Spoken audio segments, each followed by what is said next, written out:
কুসুম কথা দিয়ে যে কথার খেলাপ করে না সেটা আরো একবার প্রমাণ করে দিল কুসুম। যে মুহূর্তে কুসুম বিয়ে ছেড়ে চন্দননগর ছাড়ার সিদ্ধান্ত নেয়, সেই মুহূর্তে দেবলীনা যখন মীনাক্ষীর মুখ থেকে এই কথাটা শুনে ফেলে, তখনই দেবলীনা বুঝতে পেরে যায় যে কুসুম কিছু একটা করার চেষ্টা করছে।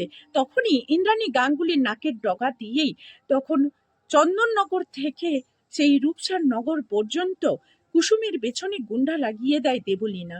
এবং যখন কুসুম সেখানে রূপসার নগরে পৌঁছায়, অনুশ্রীর বাবাকে সমস্ত কিছু বুঝিয়ে যখন এক পর্যায়ে অনুশ্রীর বাবাকে রাজি করে সেখান থেকে যখন অনুশ্রীকে নিয়ে ফিরতে যাবে, তখনই গুন্ডাদেরকে দিয়ে অনুশ্রী এবং কুসুমকে তুলে নিয়ে গিয়ে জিম্মি করে রেখে দেয়।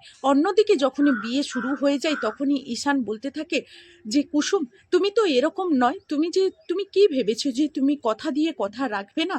তুমি এদিকে আমাকে কথা দিয়েছিলে যে অনুশ্রীকে ঠিক সময় মতো হাজির করবে, এদিকে তো দেখছি বিয়ের তোড়জোড় শুরু হয়ে গেছে, শুভদৃষ্টি প্রায় হতেই চলেছে, আর সেখানে তুমি এখনো পর্যন্ত অনুশ্রীকে নিয়ে পৌঁছলেন। কিন্তু এই মুহূর্তে আমি করবোটা কি? আমি এখন কি করতে পারি? এই কথা বলা মাত্রই অন্যদিকে যখন অনুশ্রী কুসুমকে গুন্ডারা জিম্মি করে রেখে দেয়, ঠিক তখনই হঠাৎ গুন্ডারা দেবলীনাকে ফোন করে বলতে থাকে, দেবলীনা ম্যাডাম, আমরা আপনার কথায় যেভাবে আপনি বলেছিলেন যে অনুশ্রী এবং কুসুমকে জিম্মি করে রাখতে, আমরা সেইভাবেই কিন্তু আপনার কথা মতো ওদেরকে আমাদের কাছে আটকে রেখেছি।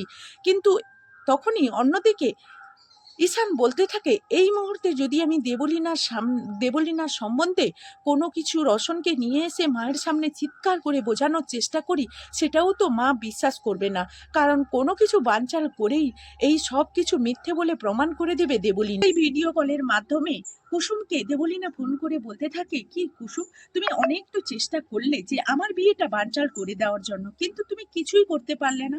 আমি যখনই বুঝতে পেরেছিলাম যে তুমি রূপসার নগরে যাওয়ার জন্য প্রস্তুতি নিচ্ছ, ঠিক তখন থেকেই আমি তোমার পিছনে গুন্ডা লাগিয়ে দিয়েছি। এবং সেই মুহূর্তে আমি ভেবেছিলাম যে তুমি একবার যদি এখানে অনুশ্রীকে নিয়ে পৌঁছে যাও, তাহলে কিন্তু আমার বিয়েটা বানচাল হয়ে যাবে, সর্বনাশ হয়ে যাবে। এই কারণে গুন্ডাদেরকে দিয়ে তোমাকে জিম্মি করে রেখে দিয়েছি। এখন তুমি কি করবে বলো তো কুসুম? এই কথা বলা মাত্রই তখনই অনুশ্রী বলতে থাকে, দেবলীনা ম্যাডাম, আজকের আপনি যে কর্মকাণ্ডগুলো করলেন, সেটা আপনার কিন্তু আজকের এই কুকর্মকাণ্ডের সব কিছু বিনাশ হবে, এই আমি আপনাকে বলে দিলাম। আর আজকের যেহেতু একবার আপনার উল্টো দিক শুরু হয়ে গেছে, তাহলে আপনি দেখবেন এখানে যেখান থেকে হোক না কেন, এইখান থেকে বেরিয়ে আমরা ওখানে সময় মতো পৌঁছে যাব।